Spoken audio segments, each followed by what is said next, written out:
Very important that you take your folders home every day. Okay. There's an eraser underneath your chair, Maya. I would suggest you get it because those are mighty handy little things. Okay. Pencils and erasers are like gold in the classroom. All right. If you did not bring back your sign forms from your planners, you need to do that. I also want you to put your planner out on your desk because I'm going to put your name on top of it in Sharpie.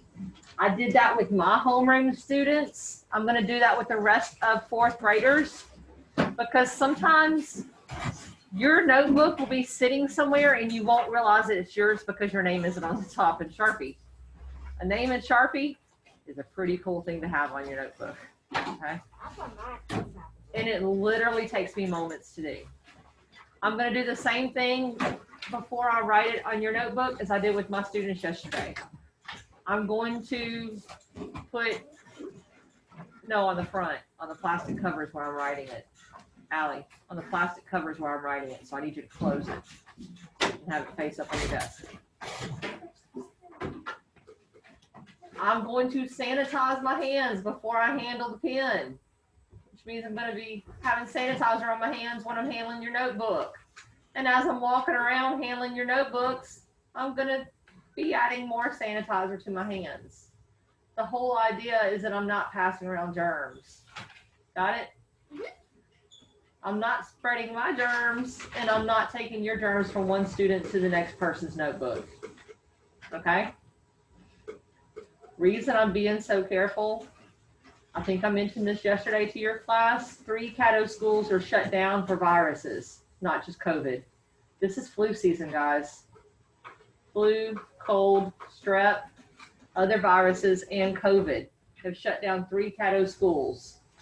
Significant portions of North DeSoto School is shut down for COVID.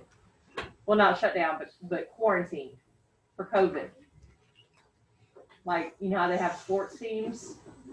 Several of their sports teams are quarantined. In other words, they're home from school for COVID.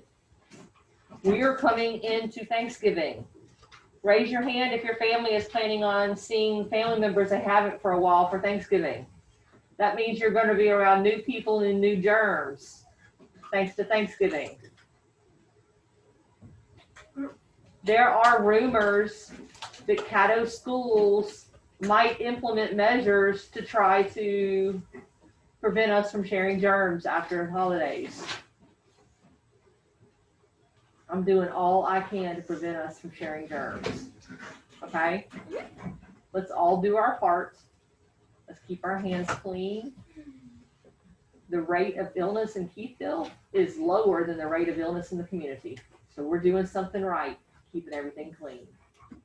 We're doing a better job than the people in the community are keeping things clean here. Let's keep on doing it, okay?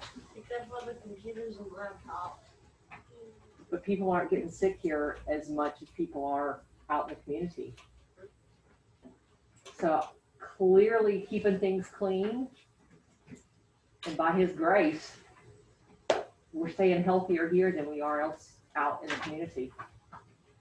You know, people are getting sick some, but not as much as they are in the community. When I say sick some, I mean like the flu, colds, but it's not as much as what it is in the community. If they did a study and they looked at how many people had the flu at this time last year versus this year, here, I bet they find out it's lower because of all our cleaning measures. So we're going to keep doing this, okay? Keep on staying healthy, all right? All right. Share screen, live image. I bet it's going to take twice. What do you think? Yeah, going to take twice.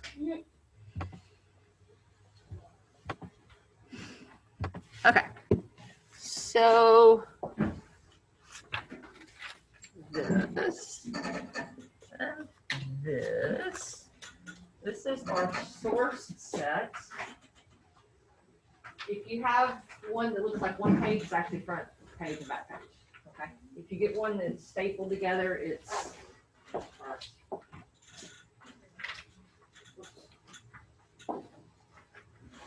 this back in your folder. I want to break it. In your folder. We're not working on that one anymore.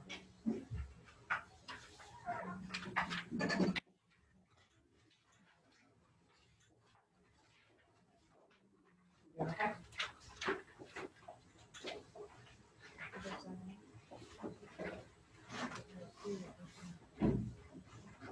Show you by that direction. Show you by that direction.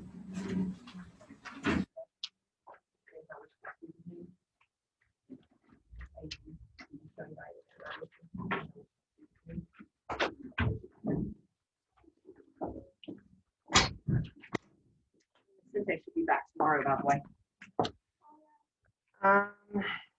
The paperwork that goes with that. Where did I put my papers?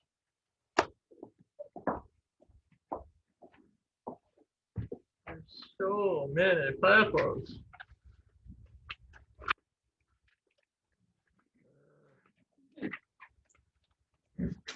Stacks of papers. Look.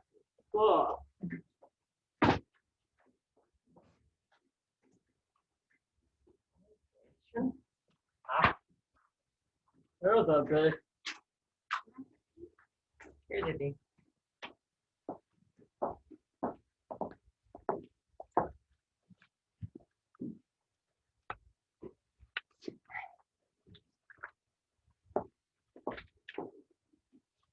You're not right. This one, you're gonna put your name on. Okay? Yeah. The one that has picked the vote.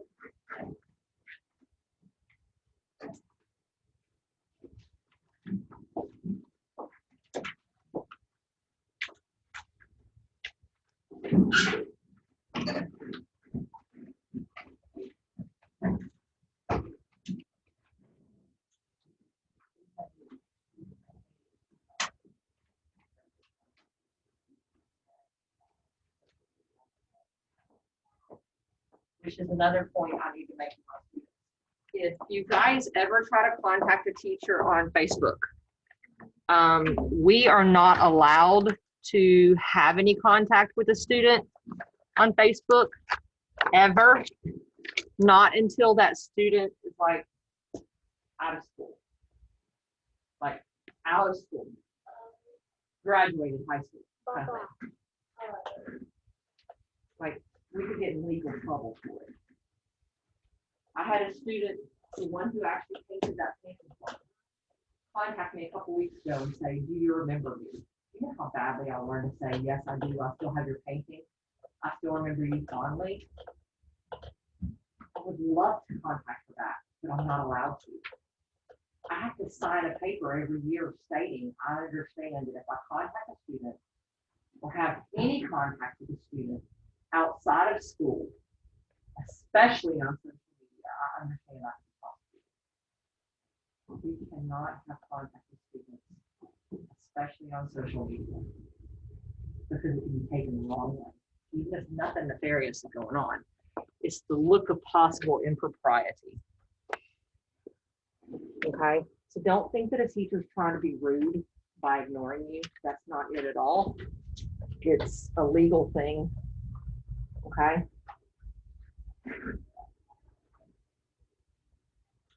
We also are not allowed to put anything on our social media accounts as teachers that looks bad on the school board or anybody at the school. We're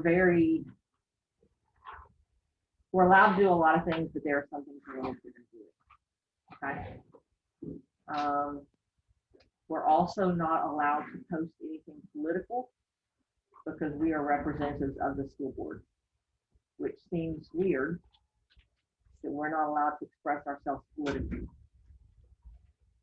And while it wasn't expressly stated, people were pulled aside and spoken to individually. I think that has to do with the Black Lives Matter movement, but it wasn't said to the whole group. So I'm not positive.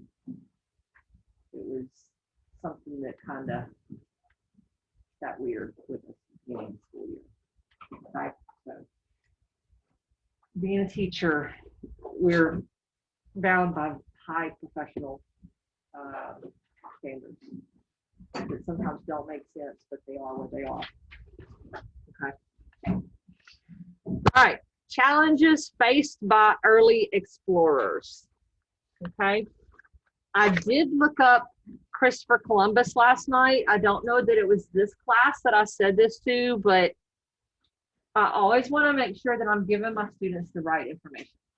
And you guys have been taught in previous grades that Christopher Columbus is a hero, right? He wasn't. He wasn't banished to the Americas. In fact, he was told on his 4th voyage to the Americas, he could not go back to Hispaniola, which was, Hispaniola is Haiti and Dominican Republic now. That was the 3rd island that he hopped to on his first trip over to America. Remember the one that we colored red and green? Mm-hmm.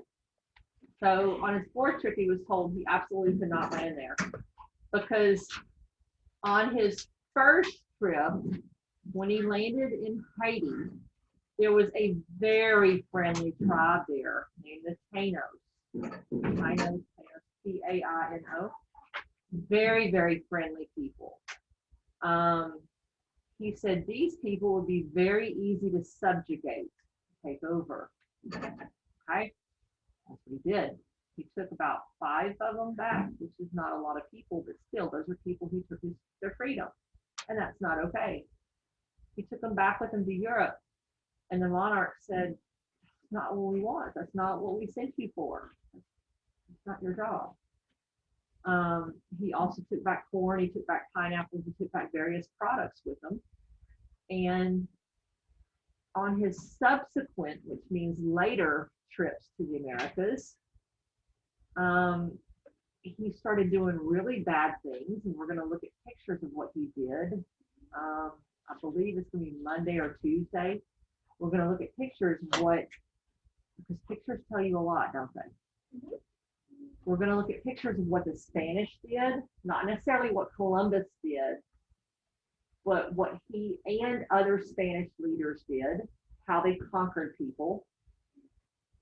We'll look at how French interacted with natives, and we'll look at how British interacted with natives. It was different with each country, how they interacted with natives.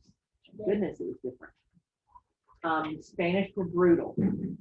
And I looked up more information on it because I always want to be informed before I teach my students.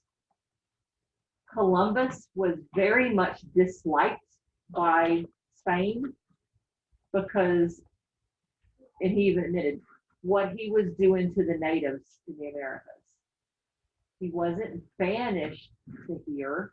He was actually imprisoned in Spain because of what he did to the natives here. So they were very upset about what he was doing to people here. So in a time when enslaving people was considered okay, his barbarity, anybody know what barbarity means? It means cruelty and roughness. His barbarity was looked at as too much. And this was a time when people would capture others and say, oh, well, pretty much you lost the war, so I'm going to enslave your people. That was pretty common in his time. That was a horrible time, right? Terrible time. I mean, you don't do that now. Should have let land pirates kill him. Yeah, if only. Yeah. He was too charming for his own good. But what he did was so awful that the rulers that he would con out of money, they imprisoned them for a while. He still managed to charm more people out of more money and make it across to the Americas a 4th time. He ended up, after his 4th trip, being pretty broke and laughed at and scorned.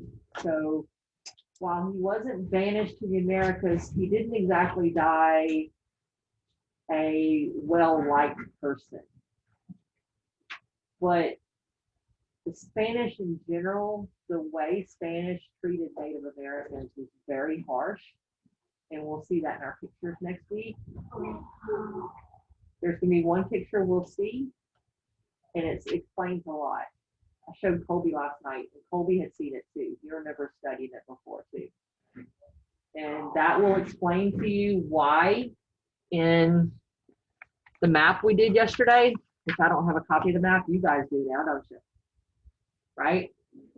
South America, Central America, and the southern part of North America was conquered by the Spanish.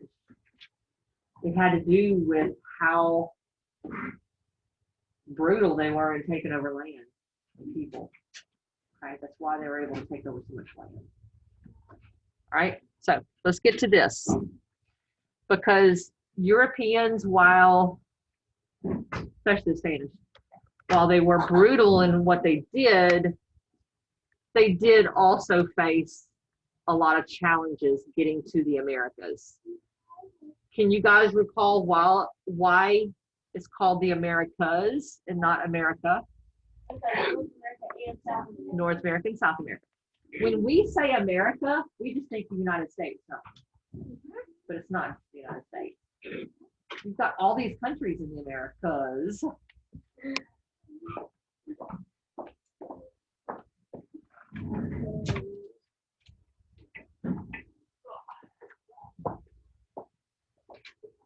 We always think of this.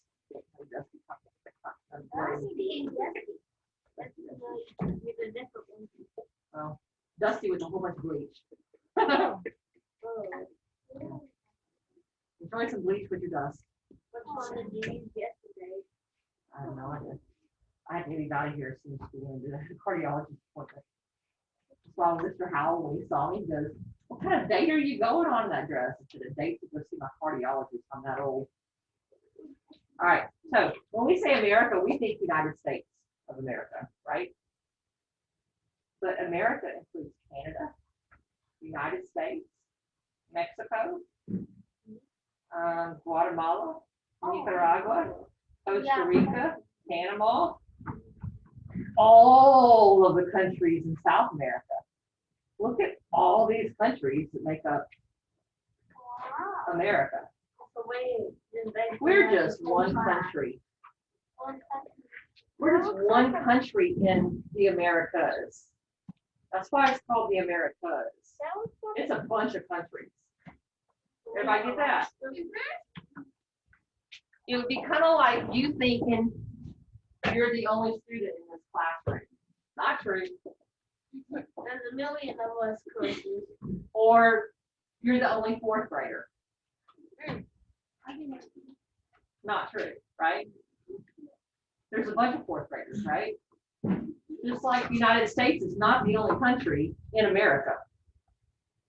There's a bunch of countries in the Americas, right? Just like there's 3 classes in 4th grade, right? Okay. So we're going to learn through these sources about the various aspects to Europeans traveling to the Americas, okay? Maps and navigation tools. What does this look like? A what? A telescope. A telescope? Kind of does. A compass? It does look a little bit like a compass, although I would hate to see if that's a pointed end in his eyeball. Oh. That would be kind of bad, right? Yes. All right. It does look like a cross too. During the 15th century, there were very few maps, and even those were often inaccurate or wrong. There were few navigational tools other than the compass, which helped the explorers identify directions, and other simple tools. Early explorers had to observe birds, schools of fish, winds, cloud types, and the stars to help them navigate across the Atlantic Ocean. how could birds help a person navigate across an ocean? Because the birds are coming from land. Birds are coming from land. That's exactly right. You're not going to find birds in the middle of an ocean. They're not out there just flying in the middle of the ocean. Just no. Because they'll be coming from the land. They're coming from land. How could fish help someone on the ocean? Like whenever they need to migrate, they'll move somewhere. Yes, potentially. Yes. Okay. Come on. Have you had your temperature taken? They'll It's so be random in coming the from- office. They'll be lowering. It looks like a crossbow.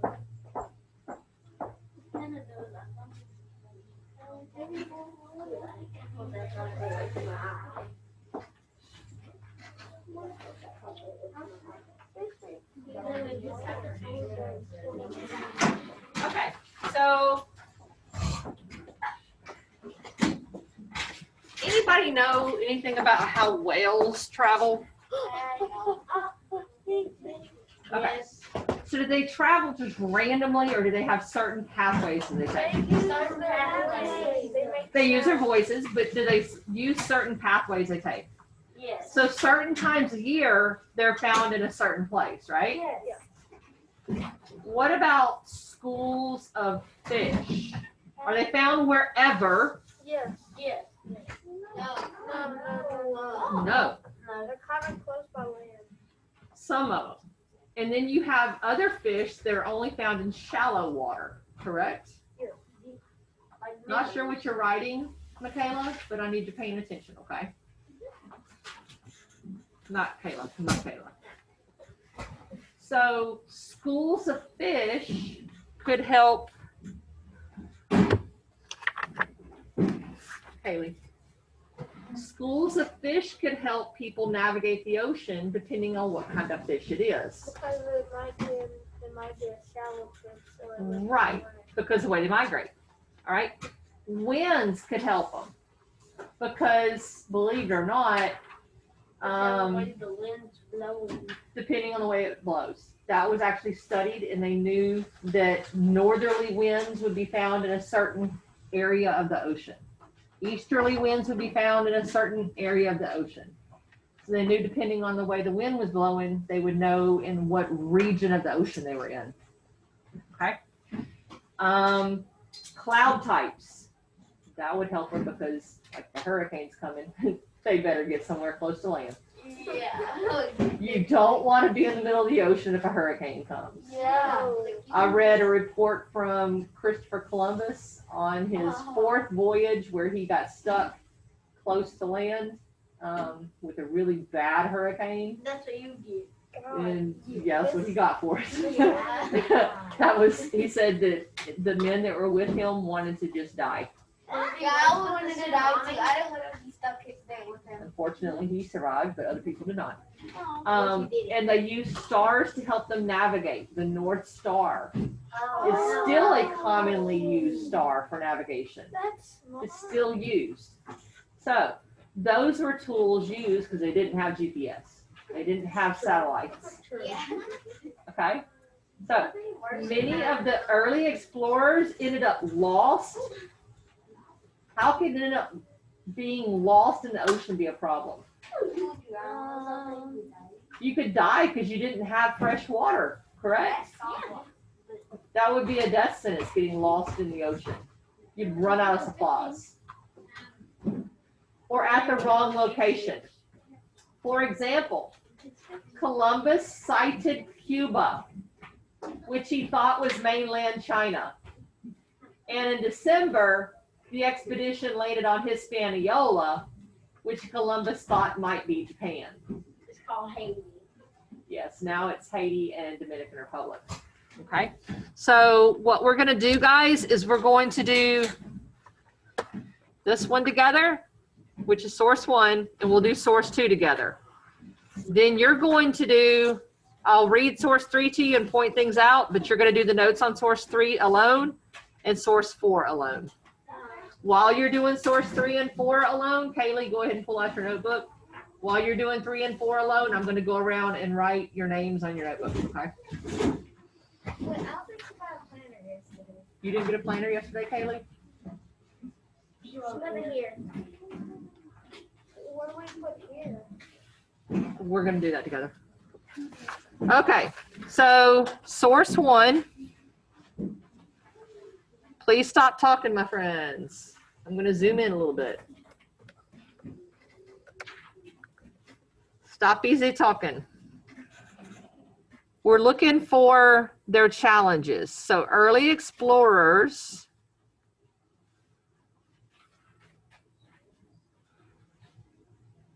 did they have maps that allowed them easy access?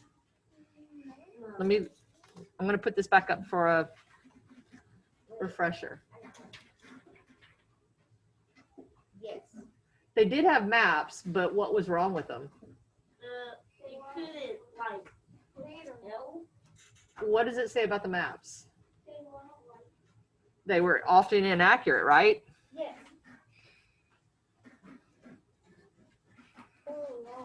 Yes, that's the same thing as inaccurate.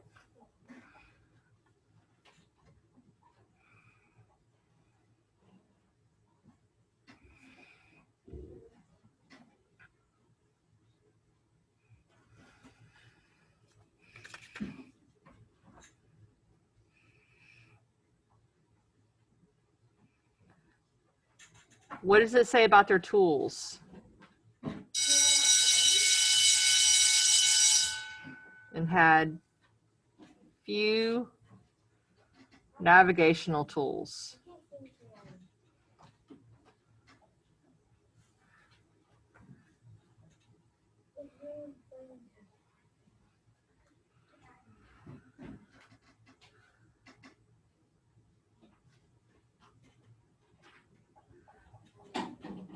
What did they use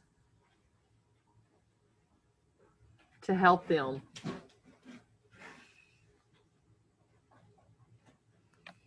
What does it say they used? Birds. Schools of fish.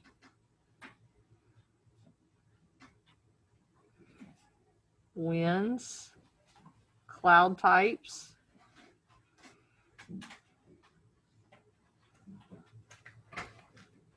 What else?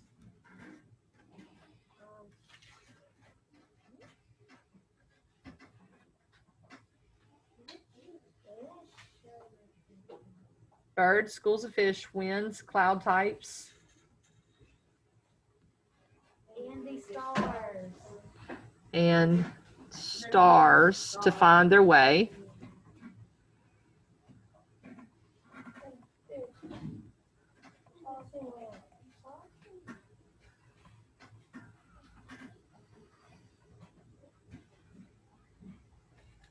Yes, Hunter. What? No. Since when are we allowed to sharpen during class time? We don't.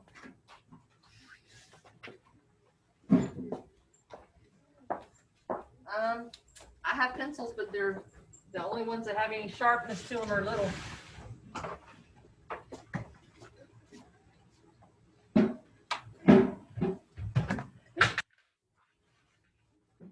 Guys, I'm fairly certain Miss Ramita's gives you guys the opportunity to get pencils in the morning.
Okay, guys, so what else did they say about the early navigators? Did they always find their way?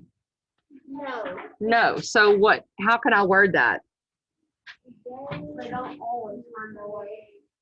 Many of the early explorers got what? Got lost.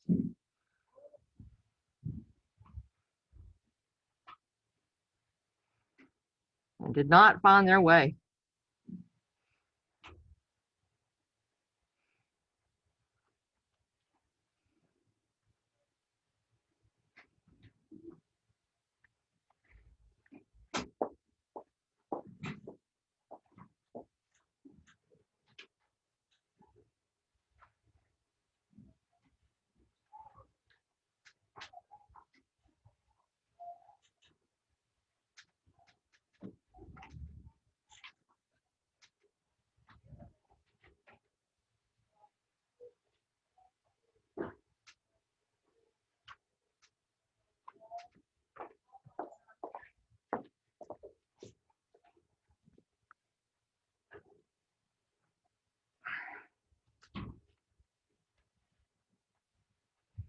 It's not as elegant as the way they worded it here. They said it had a hard time getting to the location they wanted to find. Not as elegant, but this is my students' words.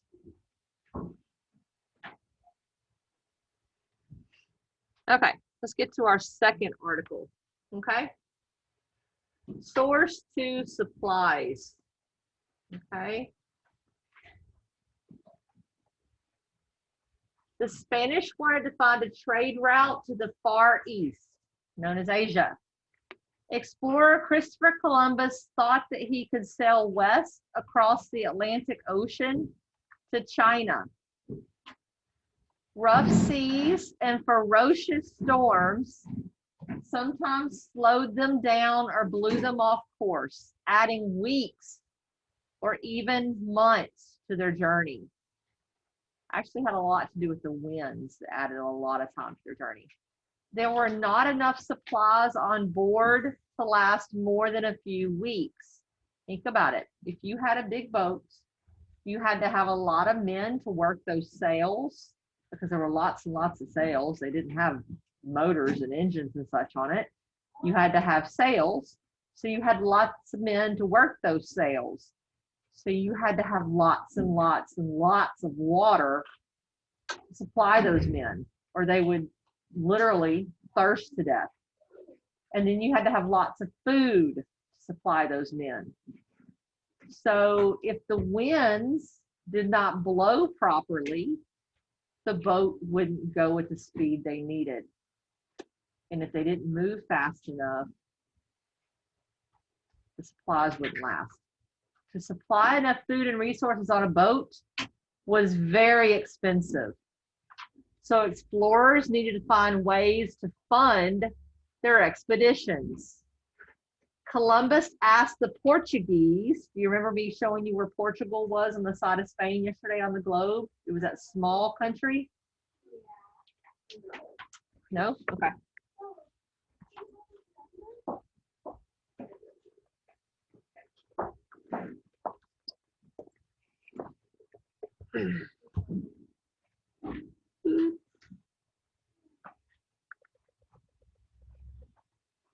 Okay, so back in Columbus's time, it wasn't called Spain, it was called Genoa. Okay, so this was called Genoa. It was a predecessor to Spain, and it was fairly rich. This was Portugal, even then. That's Portugal now. You see that little yellow country to the side of Spain? Okay, so that's the small little country we're talking about, Portugal, on the side of Spain. Okay, Columbus asked the Portuguese to fund his expedition to find a way to China across the Atlantic Ocean. The Portuguese refused Columbus's request. So he went to the Spanish, actually the Genoese, but we're going to go with the easy, the word Spanish. Spanish monarchs, which is king and queen. Well, the way they have it written there, queen and king. Queen Isabella and King Ferdinand agreed to pay for Columbus's trip. In 1492, Columbus discovered the New World of the Americas. So someone asked me who was first over here. In around 1000, Vikings were here. Leif Erikson was here from Norway. Leif Erikson was here in Canada. The first place in North America that was, quote, found by Europeans was Greenland. And it was supposedly named Greenland to entice more people to come here. And they realized it was a different place. They didn't think it was something different. They didn't think it was a different place like Columbus did. Columbus thought that this was Asia, right? Leif Erikson realized, the Vikings realized that this was a new place. And he didn't discover an island. He discovered Greenland and then Newfoundland, Canada. Okay, actually the mainland. And it was 500 years later, about 1492, when Columbus landed in the islands in the Caribbean. Me saying Amerigo Vespucci was the first one here. That was wrong. I looked it up. Columbus was here first before Amerigo. Amerigo was the one that came in 1500 and realized this was a new continent. That's why it was named after Amerigo Vespucci and not Columbus. America comes from Amerigo, but the Vikings were here 500 years before Columbus. Okay, then Columbus didn't find it. Correct. It's a matter of who wrote the history. Got it? History literally means his story, not her story. Got it? Okay, so let's write about paper. Yeah. That is all over the place today. There. Wow. Here we go. Source 2.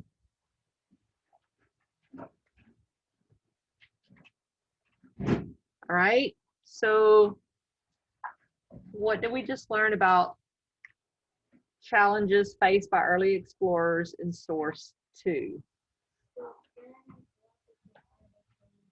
What?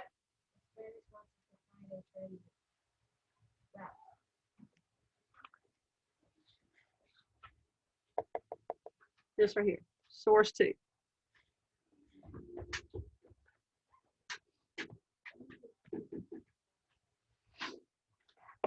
With the title being supplies.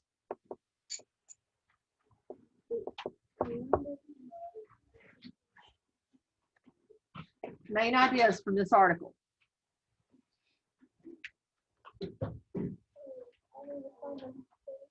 What? That's not the main idea from that article. What do you think, Hunter? That's not the main idea of the article. It's been said 3 times. That's not the main idea from that article. Kimber. What? What about supplies?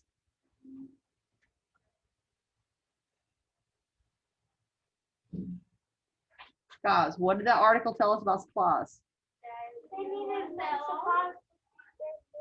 They needed enough supplies to feed their men, and supplies were very expensive.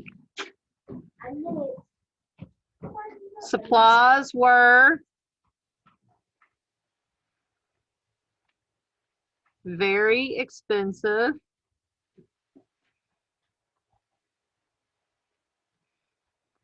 And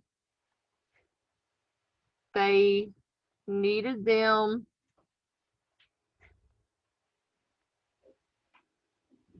to last several weeks, right?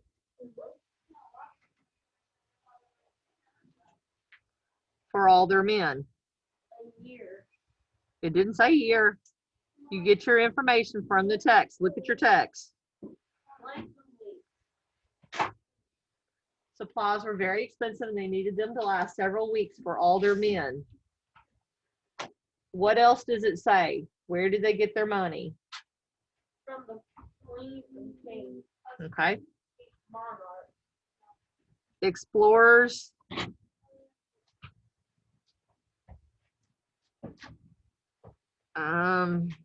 were funded by monarchs for their supplies.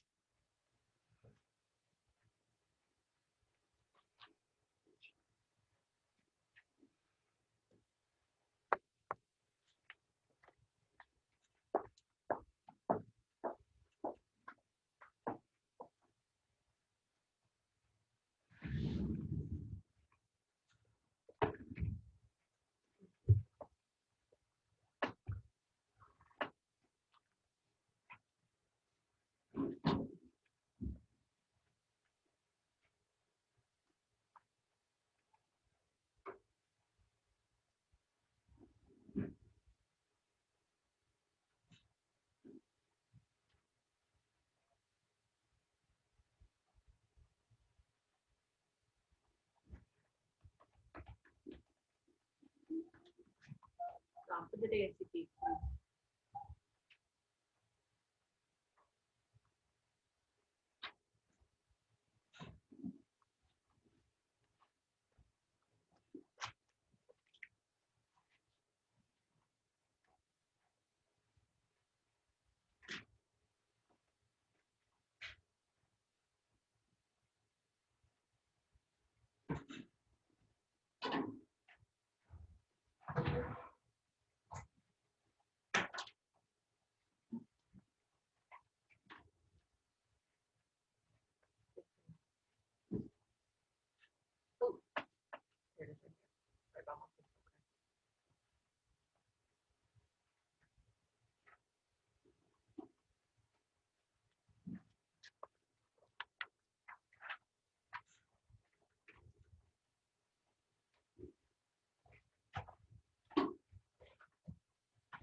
Okay, everybody have it?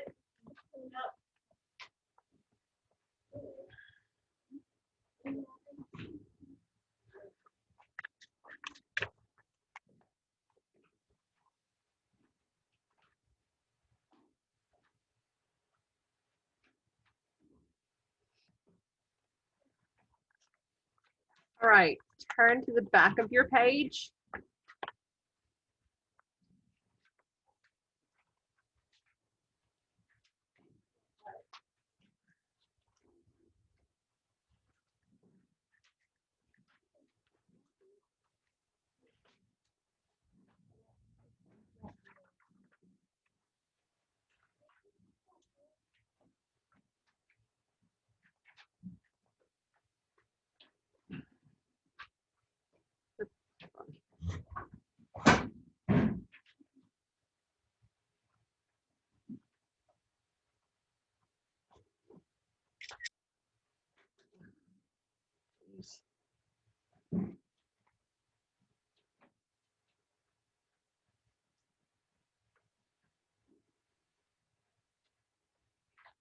Just a second, guys.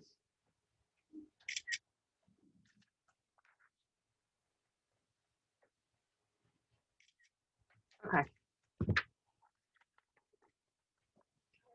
Flat world. Look at that picture.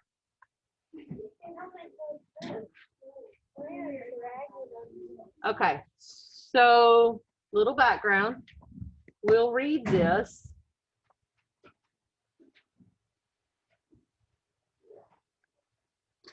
Understand though, again, this is not, you have to write based on the text, but when I looked this up last night, because I like to do my background research before I teach it, the flat world myth was something that, you know how sometimes religion and science don't agree?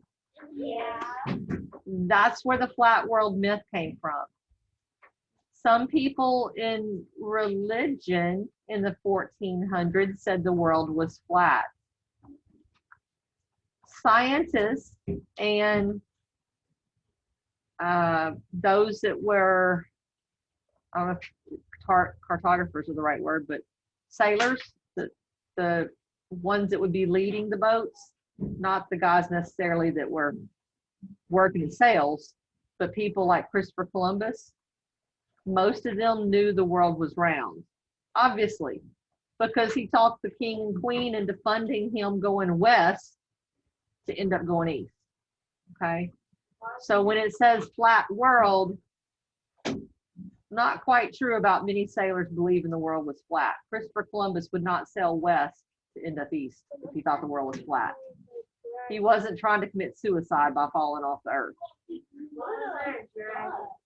Okay, that part was true. Okay, so let's read about this. During the age of exploration, many sailors believed the world was flat and that they would sail over the edge of the world. Some were convinced that they could be eaten by giant sea monsters. The fear of the unknown overwhelmed many of the explorers. So let's think about that for a minute. Are there giant squid? Yes. Yes, there are. In 14 and 1500s, science wasn't as aware of things as it is now. So if they came in contact with a 100 or 200 foot long whale or squid, something that literally sucked to the side of a boat or the bottom of a boat, or a great big old octopus, they're going to think that it's a sea monster because they didn't know about science like we do now. Does that make sense? I'm Vandiver. Nice to meet you. I'm blonde. I know, but he's in my second block, so I'm not letting him in. I've already talked to his mom about it. Okay, so to this day, we purposefully watch scary movies because they scare us, right? Yeah.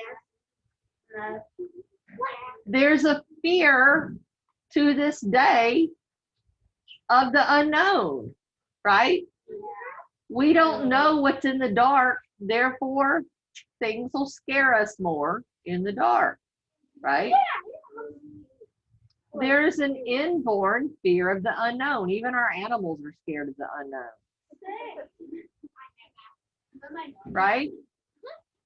So fear of the unknown is actually a healthy thing. It keeps us safe. 14 and 1500s, there was a fear of the unknown. They didn't know what was under the water. They thought it was sea monsters that looked like dragons. They weren't dragons, but there were things in the ocean they could not identify. Okay, does that make sense? Sailors also faced disease and starvation. Sailors often became sick due to bad water supplies. Remember discussing cholera before? That's a polluted water supply, and it's fatal. Bad water supplies, guys, that's still a problem. And a lack of fresh fruits and vegetables. Scurvy is caused by a lack of fresh fruits, and it can become fatal.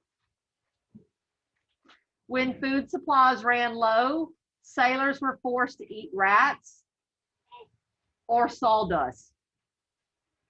Okay, so now you're going to go through and you're going to write the big ideas of this in your third box down. While you do that, I'm going to walk around and write your name on your planner. What is sawdust? Sawdust is the shavings of wood. Yum. But it fills up your stomach. It also causes bad constipation. Okay, I'll use it for that.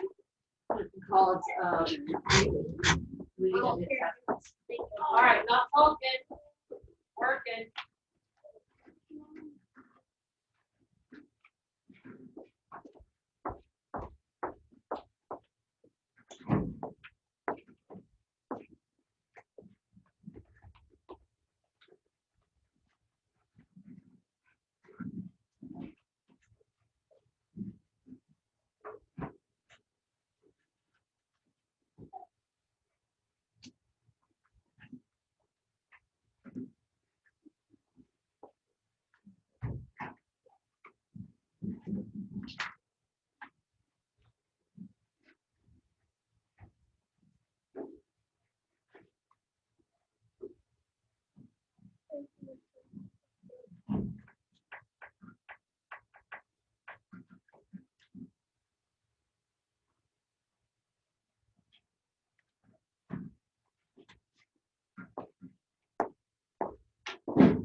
Bless you.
Okay, everybody done with source 3? I'm gonna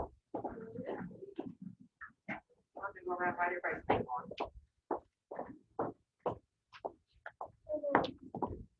All right, source 4, DeSoto's exploration.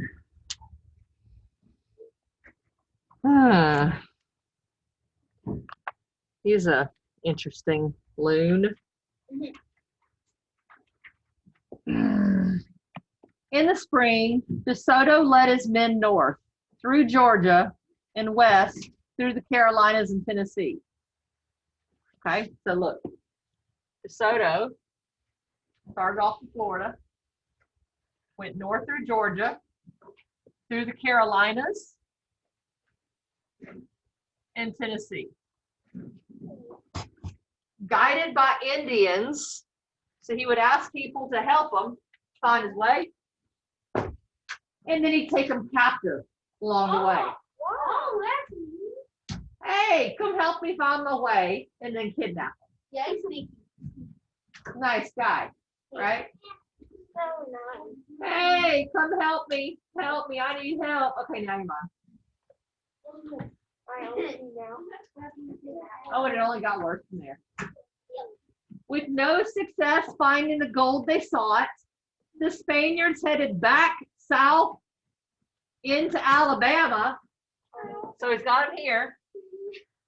He takes them down here into Mobile Bay, seeking to rendezvous, in other words, meet up with their ships. But they were attacked by a different Indian contingent near present-day Mobile in October 1540.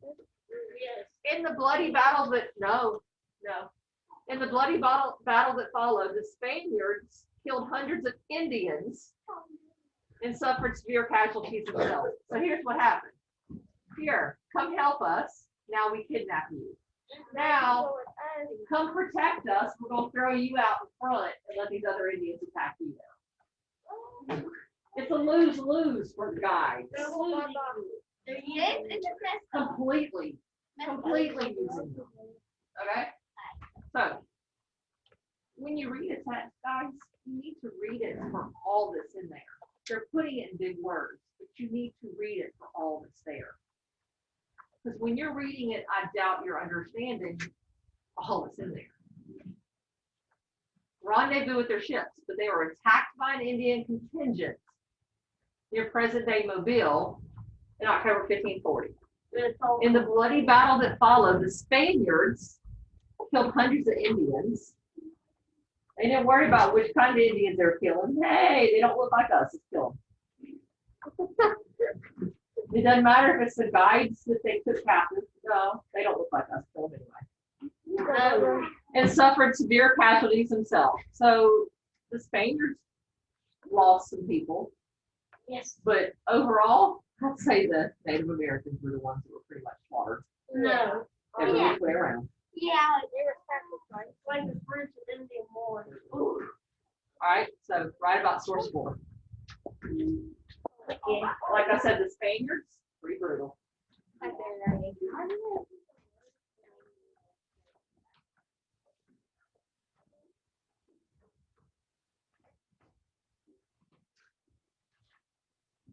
This is written by them. What was the guy that name that did it? Soda.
As a reminder, Spirit Week money is due tomorrow. $3. There's the stuff on the board. Monday, NFL, Tuesday, crazy hat, crazy sock. Wednesday, nerd, Thursday, camo, Friday, Spirit Day. What if we don't have a Tuesday, crazy hat and crazy sock? And or you'll like my crazy hat one. That one is very you'll like mine. I'm gonna go ahead and issue your science notebooks. Like I said, we don't know from one day to the next what the Caddo School Board is going to decide for us. We don't get to choose. I'm the teacher. Y'all have more power than I do. So I'm gonna go ahead and issue these.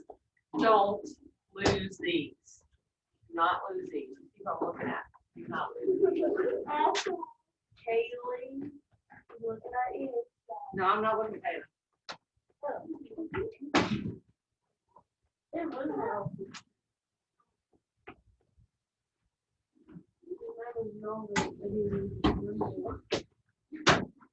Take home your science notebook, this, in your social studies folder every day. You don't ever know what every day is going to bring.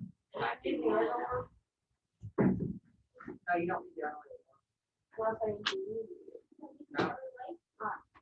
After I'm ready, all of it, it's gone. This is your new one. You're on the trash. Whatever you want to do with it.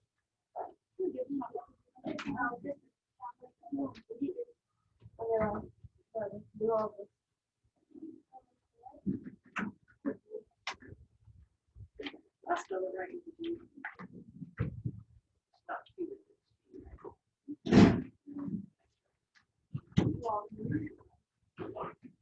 All right, not talking, friends.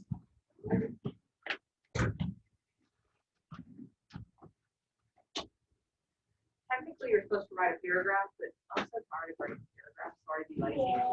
So we have another lesson, but it doesn't have writing that accompanies it. It's an article. So we're gonna read the article and discuss it, and that's gonna be our way of doing the lesson.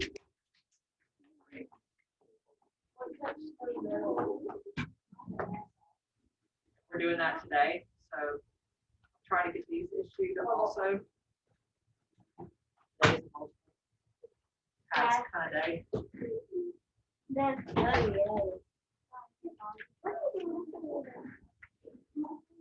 Sharpies are very necessary for teachers also.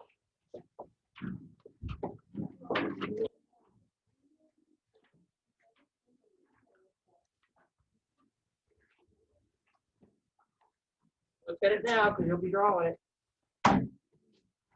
Hear me, Logan? You'll be drawing it over and over again. Guys, our first module was the longest science module of the year. From here on out, the other science ones will be shorter. Thank goodness. Yeah. Wait, this was shorter? Yes. I see the book was thin. That first one was long. Longest of any grade, too. Yeah. Oh, the one that we already did. That's why when I heard third grade was still in module one, I was like, ooh, I'm doing good. I'm already going module one. And ours belongs to be great. Yeah. Guys, I don't have any extra books. In fact, I'm not sure if I have enough of them. So don't lose your book. Don't lose your book. Don't lose your book. Don't lose your book. I've got a couple people on second block, and I've got several people on my third block who are blocking themselves. All y'all don't look out. You guys hear that, right? Yeah. I've only got one person that worries me in here. I've got multiple people in the other class.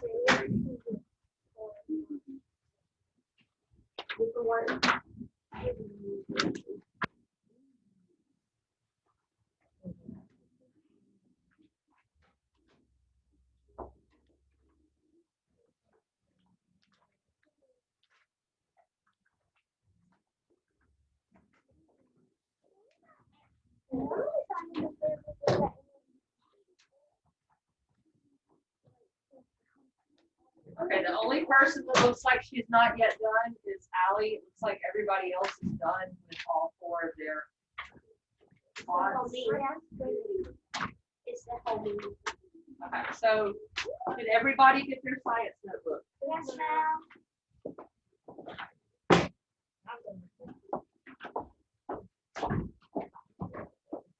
Again, don't lose it. Take your science and search things home every day because we never know what the school board is going to decide on our behalf.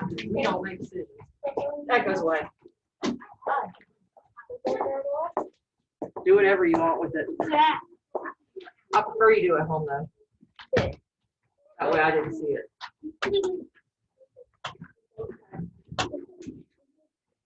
All right. I need source content. Anna's hand. Look on me, you'll hear the same song going through the book. There you go. That's the solution. So is composting. Composting is the solution. We have good compost hops. Termites like paper. We have one. I like the paper. And the worms. In my old school, the kids ate paper. Okay. I need your source content. All right, class. I need this.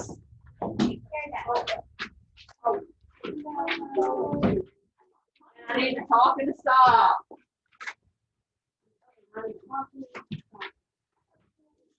What do we do with this?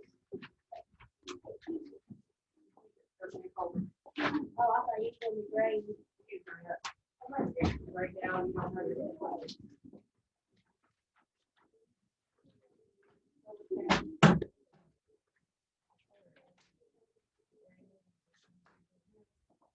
All right, did I get everybody's? Yes, ma'am. Because I have just the right amount for my third block. Well, my third is biggest, so that's what I always have to plan for.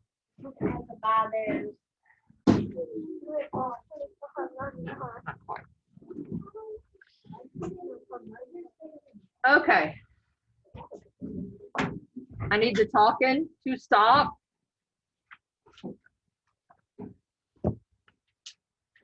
All right, you got it done, Michaela? Michaela, not Kayla. Michaela. All right, put your vote notes in your folder. I'm so sorry if you're disappointed to not write a paragraph.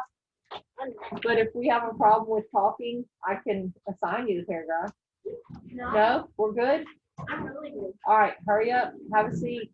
Hunter. Sit. Sit in your chair. Thank you. All right. This is supposed to be a whole other lesson, but there's no writing that goes with it. So I'll introduce the lesson. We'll have a discussion and we'll move on to the next lesson tomorrow, because here's the deal. We're doing this whole unit this week and next week. And the day we get out for Thanksgiving is next Friday, right? Y'all know that. Yes? We're taking the unit test Friday. We're doing a unit in 2 weeks. Wow. Pretty good, isn't it? That means y'all can't miss that Friday before we go out for Thanksgiving. Otherwise, you're going to have a week out of school and have to come back and take a unit test with no preparation and haven't been away from the material for a week. That's going to be pretty hard.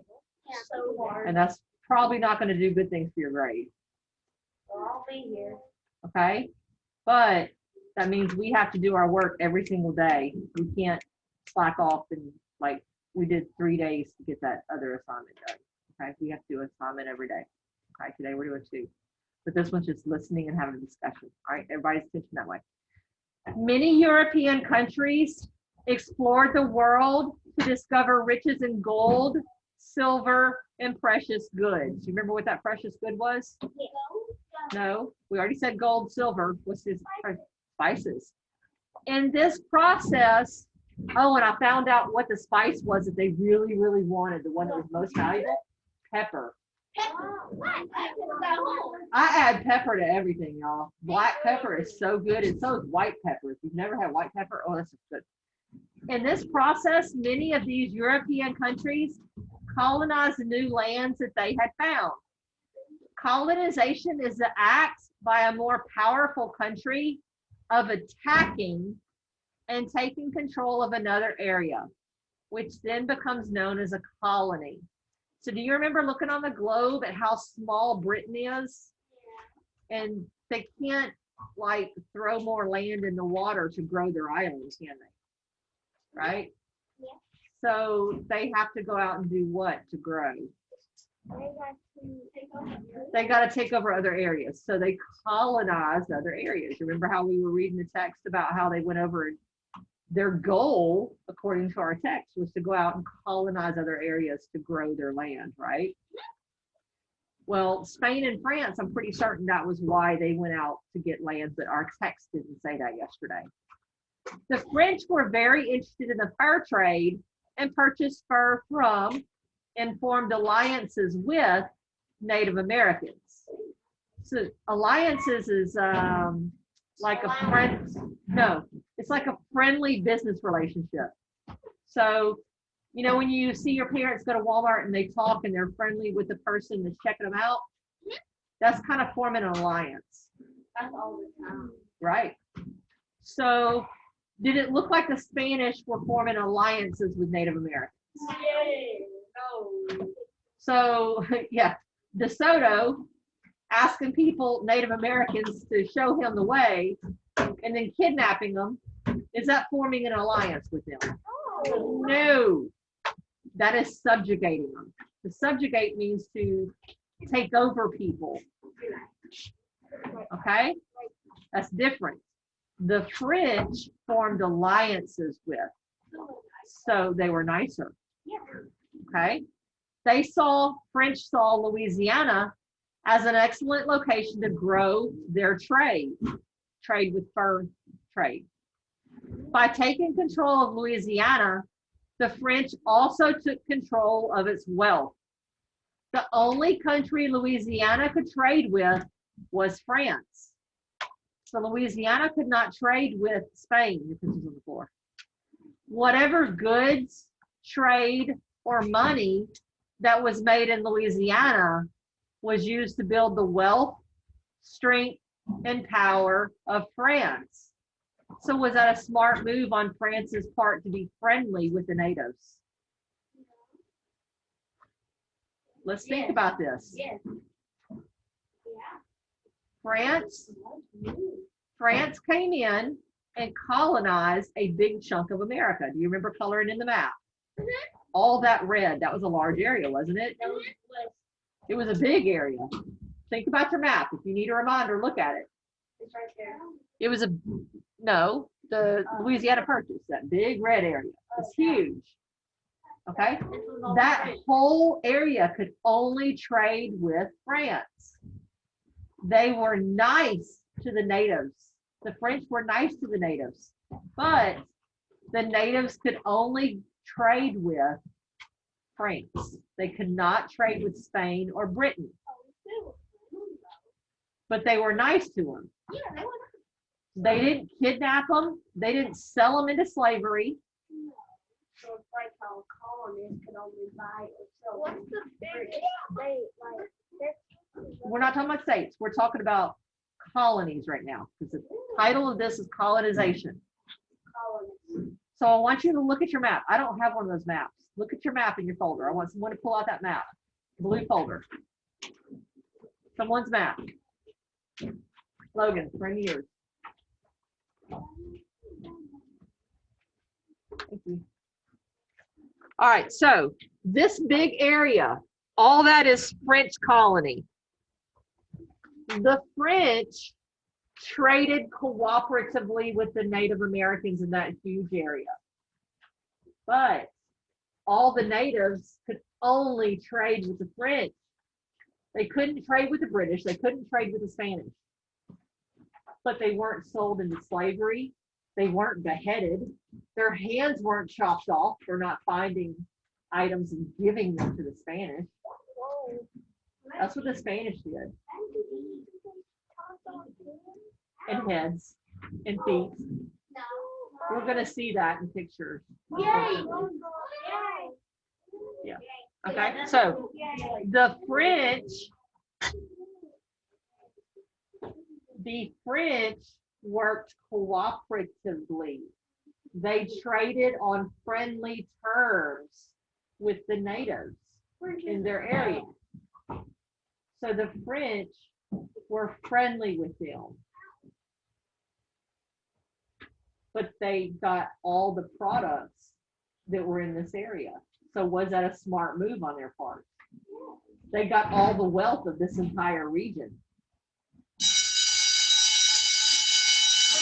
Made them very wealthy. Okay, you go with that, Logan. Thank you. Okay, the British colonized the east coast of the United States. The more territory Great Britain claimed, the more powerful they became. In the world's eyes, Great Britain was a world power because of all the territory they held around the world. So Britain and France, they had their colonies. The way they treated their colonies was different. Okay? Britain, they did not enslave Native Americans, but they shoved Native Americans off the land. Get off our land. This is for our British subjects that are coming in to take over. No, they shoved them off the land. They told them, get off. This is for our new people coming in. French worked with them and traded, and we're going to learn, I believe, Monday, what exactly the Spanish did. Plus, we read a little bit about it today with DeSoto. Monday. Okay, so colonization, guys. Go back and tell me what colonization is. Like taking over an area? Taking over an area by force. Okay. Colonization is growing one's country by taking over another area. Okay. A lot of countries did it a lot in Africa, in South America. Australia was an English, it was a British colony. Wow. That's how Australia started out. Really? No wonder. They sent their convicts to Australia. Australia was originally a prison land for Britain. Oh my God. Yeah. Colonization is how a lot of our world has been established. Taking over other lands, putting people there. Okay, so we did 2 lessons today, guys. All right, and this one didn't involve any writing. Okay, yay, right? It dinner already. All right, so Louisiana, who was it originally colonized by? British. No, France. Who were natives allowed to trade with in Louisiana? France. If you remember from coloring the map, the very bottom part of Louisiana was colonized by who? The very bottom part, look at the map. British. Look at the bottom, Spain. The very bottom part of your map of Louisiana, that's Spain. Spanish had the bottom part of Louisiana, the bottom part of Mississippi, the bottom part of Georgia, and they had Florida. What is it? Well, that's where DeSoto landed. And remember what I said about DeSoto kidnapping people? Brutal. The Spanish were brutal towards their subjects. Was not a cooperative thing like the French were. Yeah, the French were not. They had that. The French were nice. They had that. Cooperative, they still are. Yeah. France is cooperative. Yes, sir. I know like 5 Spanish people. What was Spanish people called? All right, guys, let's line up for enrichment. Sanitize your hands. In your color fountain.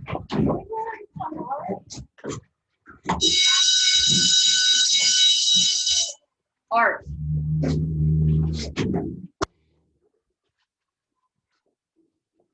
That works. I gotta grab stuff. Guys, get your colored pencils, and I gotta grab stuff because I have 2 conferences.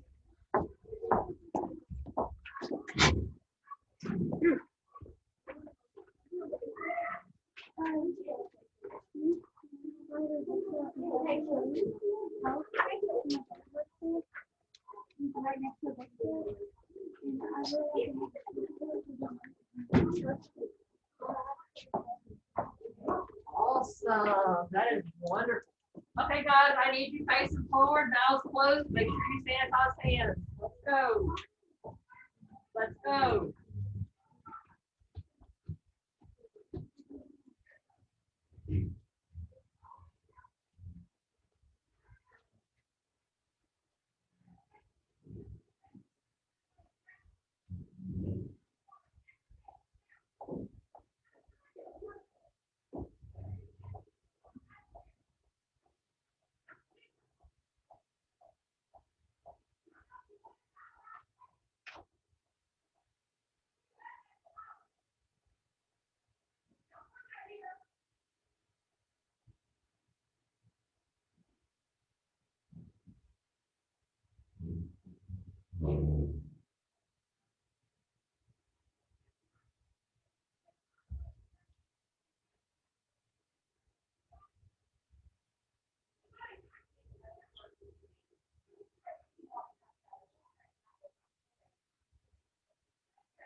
right, if you have RTI work, let's work on that.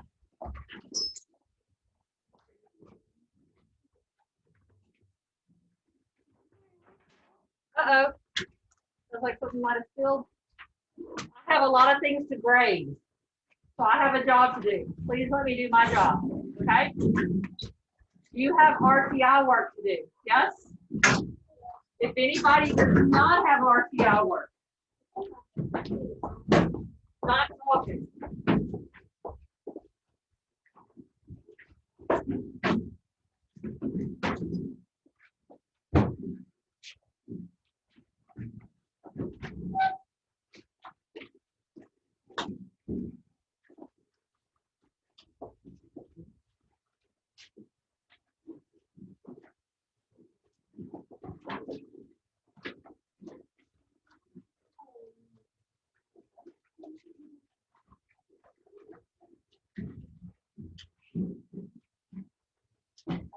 This is considered part of your RTI work.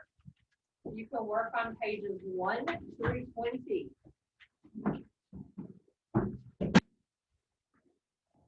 So do your math first, okay?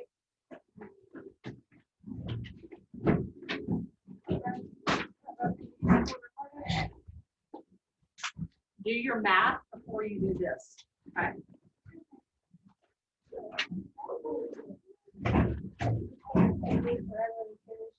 For math, go get it from it.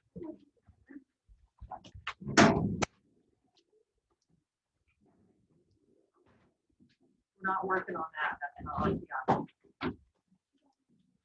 I love art. That's not RTI.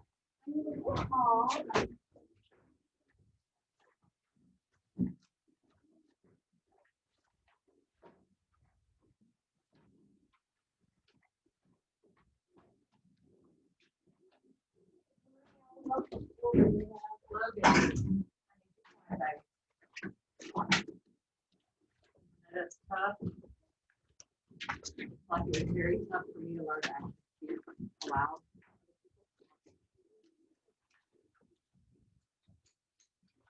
Probably hilarious to my husband that I speak louder than him now. I make very quiet. And I'm the one that has to call.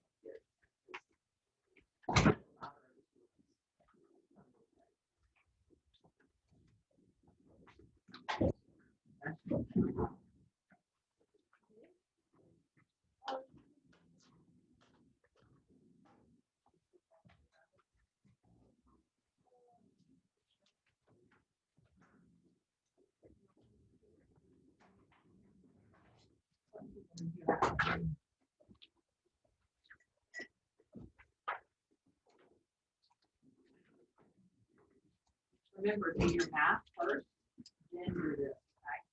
Okay?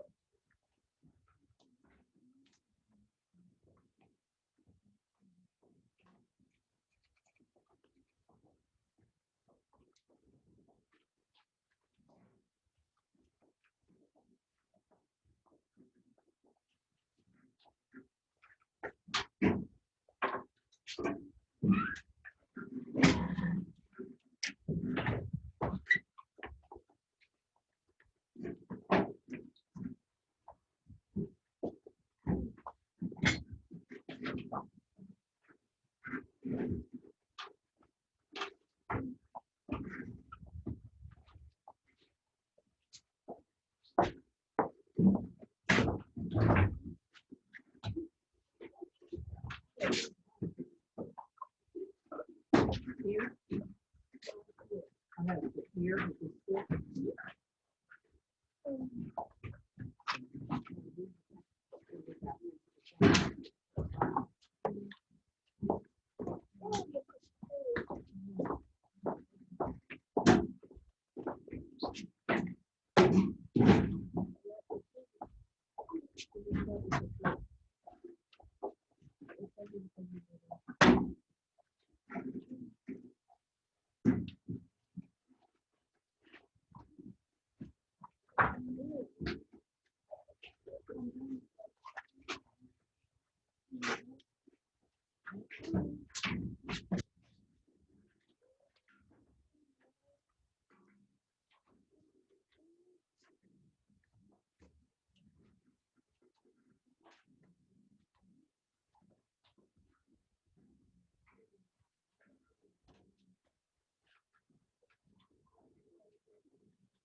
What is it?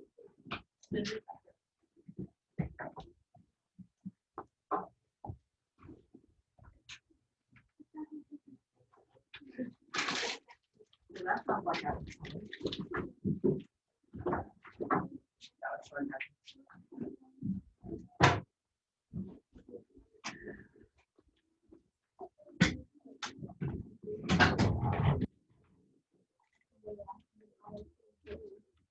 Not be talking.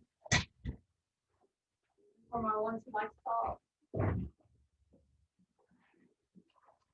And I bet Logan keeps his family entertained. Colby does. My house. Colby's my talker. Colby has got my sarcastic sense of humor. That's what my husband always says. You do all over again. When you argue with them, you're arguing in the mirror.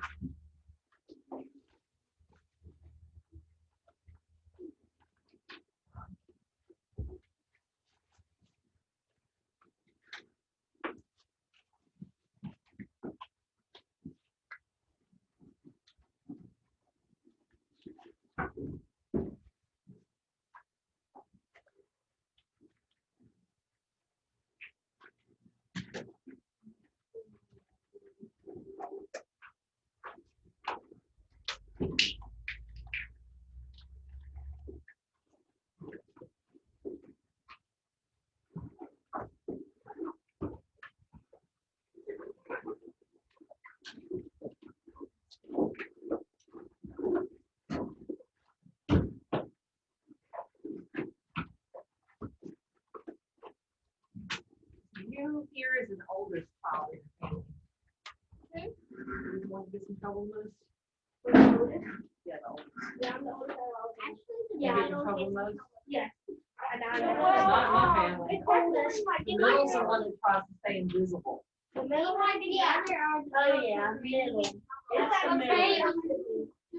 The middle often tries to stay invisible. Yeah, but everything on me.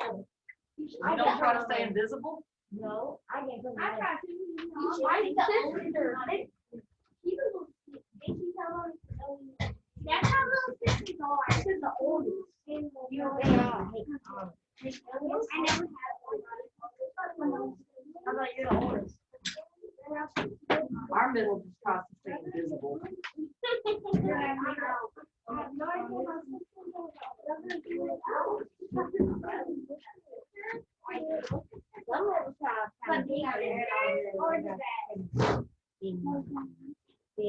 What sisters? Big sisters.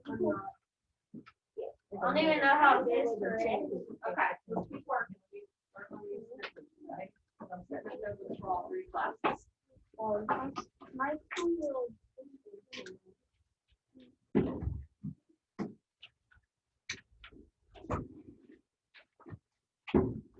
I think this is the hardest thing for me to spell. It's a lot of letters.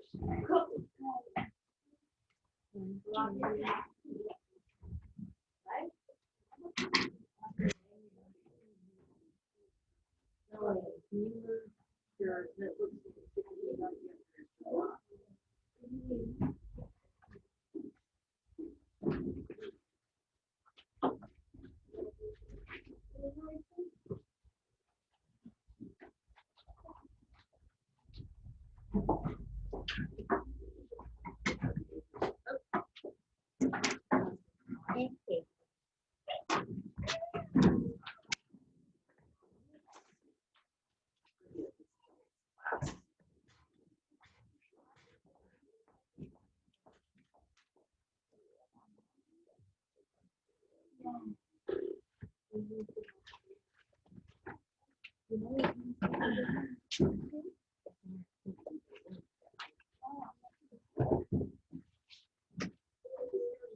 quiet, my friends.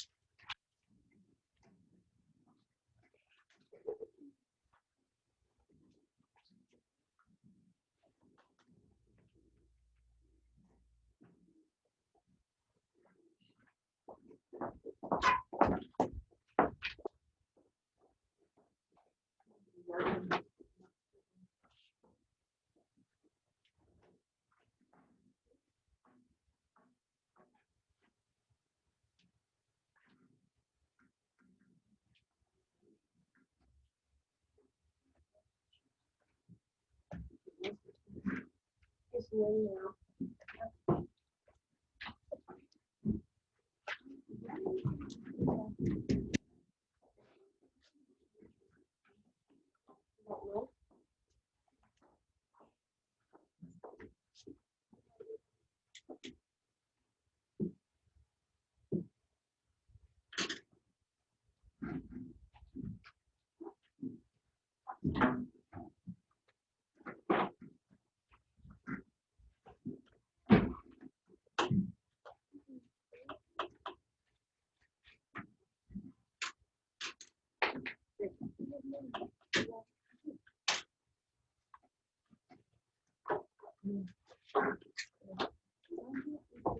Stop talking, please.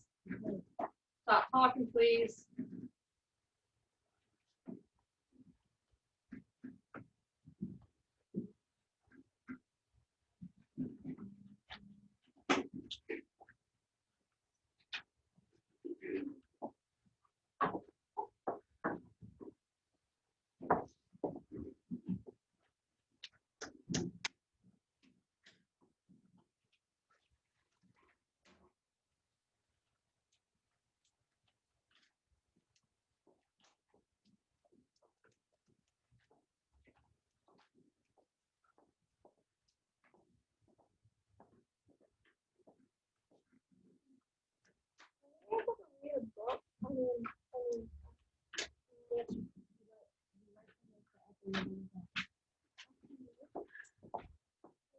That.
I have no idea.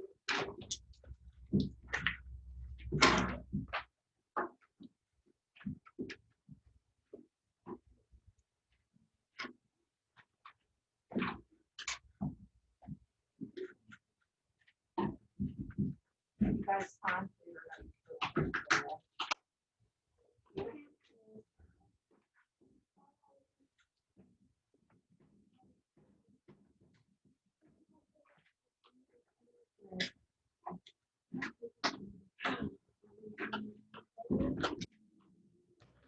all right, not talking.